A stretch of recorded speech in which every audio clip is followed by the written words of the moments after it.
Let's use the even and odd properties to find the exact value of the given function using no calculator. We were asked to find tangent of negative pi over 6. The first thing we're going to do is use one of our even and odd identities that says tangent of negative x is equal to negative tangent x. That tells us tangent of negative pi over 6 is equal to negative tangent of pi over 6.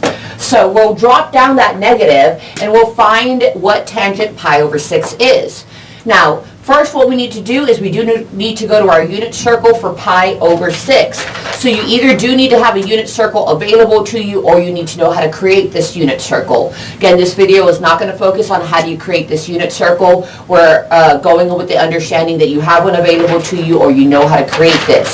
Otherwise, if you go to pi over 6 on your unit circle, that gives you the point square root of 3 over 2 and a 1/2. Now, tangent is y over x. So we would take the y value here, the 1/2, divide this. I'm going to go ahead and write that side by side here. So the y value 1/2 divided by the x value, which is the square root of 3 over 2.